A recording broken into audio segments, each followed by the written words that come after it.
People give up on Mass Effect 1, and it's very easy to. There are people and creatives who I've watched or heard from that I know would love the Mass Effect franchise. Hell, one friend who only played Mass Effect Andromeda and loved it.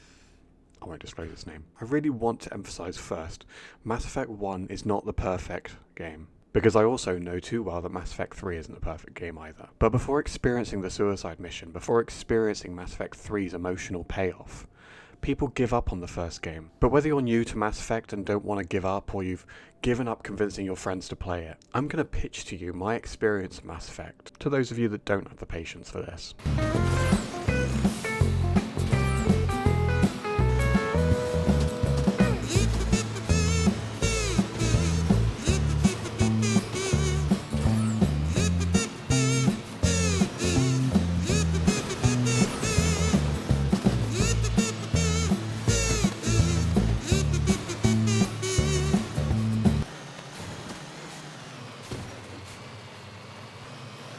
Mass Effect 3 is the best place not to finish, but to start. Let me explain. The worst outcomes make the best stories. We're always fed the happy ending storytelling nowadays. Maybe it's because of the current state of the world, but the truth of storytelling, for me in any case, is the things we remember the most are the mistakes we make, the stupid decisions, the people we wrong. And in starting with Mass Effect 3, just like in real life, sometimes we're faced with impossible decisions. We're on the back foot. Rex is dead on the default save, which is tragic, and most people already hate me for saying it, but the genophage argument is instantly on the side of the Dalatras, because Eve is single-handedly the only thing stopping the Krogan from terrorizing the galaxy. Reeve has made it very clear that he wants to make the galaxy pay for what it did to the Krogan, but at the same time we believe the Krogan would be a stronger ally than the Solarians, even though Solarians offer more war assets. And the Krogan have suffered enough, right? The shock of a player facing this choice makes the game so much more compelling than if you played the previous games and saved Rex. But don't even get me started on the war between the Geth and the Quarians, another impossible decision, which, if you're a long-time fan of the channel, me, Craig, and Tim have a long-standing debate as to if the Geth are even alive. I know this all sounds horrible, the idea of starting with Mass Effect 3, to have someone who knows these characters and races through all these games, see certain characters die or other characters not be present at all in anyone's playthrough. But a new player doesn't know any better. Please, just hold on to that for a minute.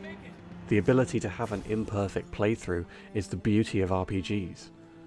Someone really close to me is experiencing Mass Effect for the first time, starting with Mass Effect 3, and she's terrified of playing it alone because of seeing some of these consequences of only playing Mass Effect 3 in the first place.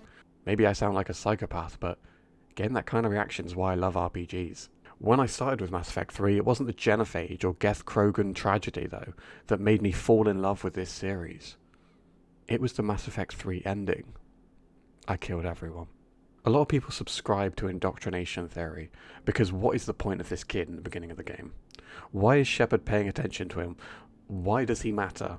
Because in this war, no one is safe. And my ending showed the cost of war. And it wasn't some lame I refuse to make a choice ending, which actually somehow fills the player with hope after their literal civilization got wiped out. It was hopeless. And I didn't know games could do that back in 2014 when I played it. Mass Effect 1 gives us a taste of difficult choices on Vermeer, but not enough for how dated it feels to play. Also, I'm one of those people that does make an argument for Mass Effect 1 should have been remade, not remastered. Sorry. Mass Effect 1 feels like 2007. Mother, don't leave! Fight him! Coming off the success of KOTOR, Casey Hudson wanted Bioware to attempt its own franchise, and arguably, Mass Effect 1 is an attempt. A struggle to figure out what kind of game they were building, which gradually got more and more diluted into something everyone could jump into.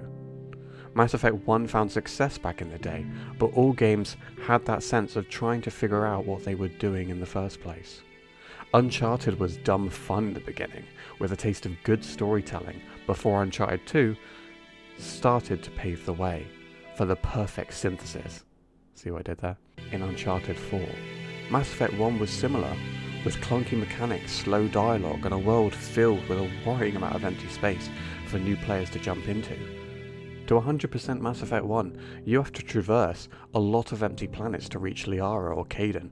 Or hell, let's just say Ashley, since I didn't know any better in my first Mass Effect 3 playthrough. But players and people have changed. Mass Effect 3 opens to the big, inciting event that is close to home for anyone. Eden Prime is just some planet the game tries to make us care about because it's the first human colony outside of Earth.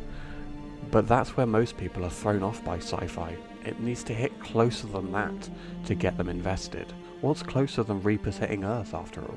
Mass Effect 3 wastes no time building the world, and instead gives you what you need, and uses investigate options for those that want to know more. But Craig, big moments lose their impact. If Tali dies, the player won't care. It's a pretty dramatic moment losing the Quarians on its own though, isn't it? And the shock of how Tali throws herself leaves you wanting to know more. Like when someone you know dies and you wish you knew them better. The ending itself doesn't feel disappointing to a new player because there is no build-up.